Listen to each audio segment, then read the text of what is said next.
Hello, good morning dear student. Class 12th की chemistry में आज हम लोग पी ब्लॉक एलिमेंट के नाइट्रोजन परिवार के तत्वों, वर्ग 15 के तत्वों नाइट्रोजन परिवार के तत्वों के अंतर्गत अगले कंपाउंड अमोनिया के विषय में पढ़ते हैं। तो अमोनिया नाइट्रोजन परिवार के यौगिक compounds of nitrogen ammonia NH3 जिसका रासायनिक सूत्र होता है। अमोनिया नाइट्रोजन का सबसे अधिक महत्वपूर्ण यौगिक है। इसका उपयोग अनेक यौगिकों के निर्माण में किया जाता है। कुछ मात्रा में यह वायुमंडल में भी पाई जाती है। तो अमोनिया बनाने की विधियाँ, अमोनिया वायुमंडल से न प्राप्त करके किसी केमिकल रासायनिक प्रक्रिया के द्वारा अमोनिया गैस को कैसे प्राप्त किया जा सकता है। तो उत्प्रेरक की उपस्थिति में लगभग 500 डिग्री सेंटीग्रेड ताप तथा 200 वायुमंडल दाब पर नाइट्रोजन तथा हाइड्रोजन के संयोग से अमोनिया प्राप्त होती है।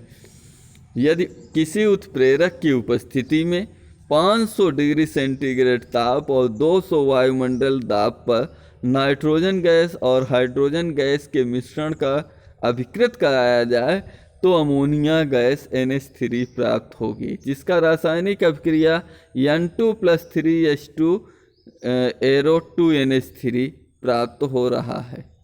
आगे देखते हैं। सेकेंड बनाने की विधि यहाँ पर दी गई है। दूसरी विधि में कैल्शियम साइनेमाइड पर, यदि कैल्शियम साइनेमाइड पर जलवाष्प की क्रिया कराया जाए तो अमोनिया प्राप्त होता है। CaC2 + 3H2O arrow 2NH3 + CaCO3। तो इस प्रकार से अमोनिया गैस प्राप्त होती है। अमोनिया गैस बनाने की तीसरी और ये प्रयोगशाला विधि है। तीसरी विधि जिसे हम प्रयोगशाला विधि भी कहते हैं, यहाँ पर देखते हैं। बनाने की प्रयोगशाला विधि मीन्स अमोनिया गैस बनाने की प्रयोगशाला विधि। प्रयोगशाला में अमोनिया गैस को कैसे बनाया जा सकता है।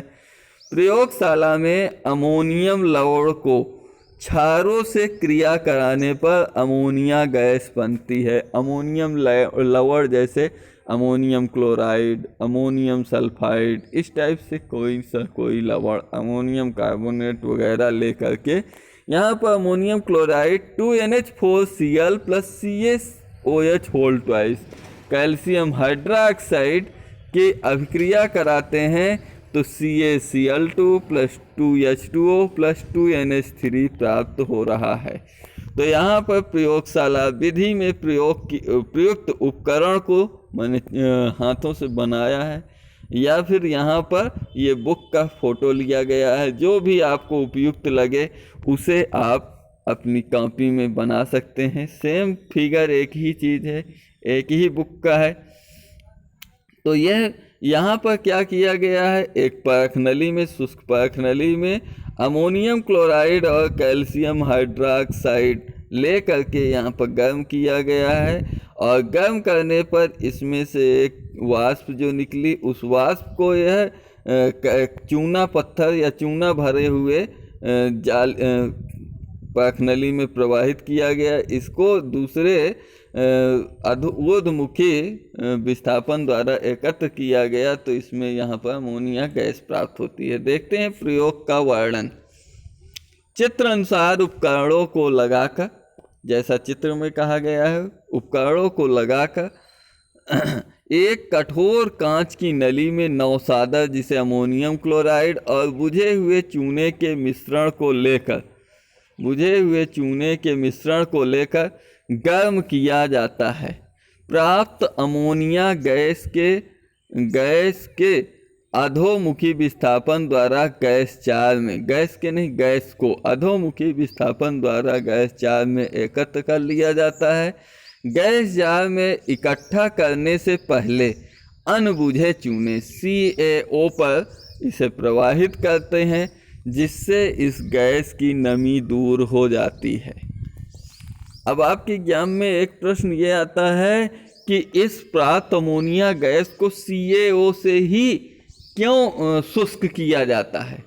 अन्य जैसे सल्फ्यूरिक एसिड या फिर CaCl2 या P2O5 से शुष्क नहीं किया जाता है, क्यों?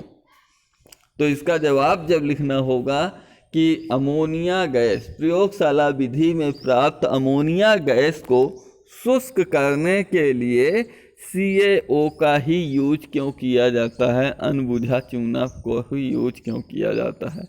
अमोनिया गैस को सांद्र सल्फ्यूरिक अम्ल, अनाद्र कैल्शियम क्लोराइड या फास्फोरस पेंटाऑक्साइड द्वारा नहीं सुखाया जा सकता, क्योंकि अमोनिया इन यौगिकों से रासायनिक अभिक्रियाएं कर लेता है।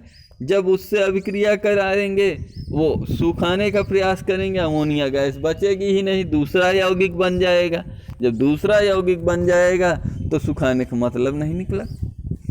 तो इसका रिएक्शन क्या होगी, 2NH3 अमोनिया के दो अणु सल्फ्यूरिक अम्ल से क्रिया करके अमोनियम सल्फेट बना ले रहा है, NH4 SO4 बना ले रहा है, या 2NH3 plus CaCl2 plus 2H2O 2NH4Cl plus CaOH बना ले रहा है, या फिर 6NH3 plus P2O5 plus 3H2O 2NH4 whole thrice PO4 बना ले रहा है।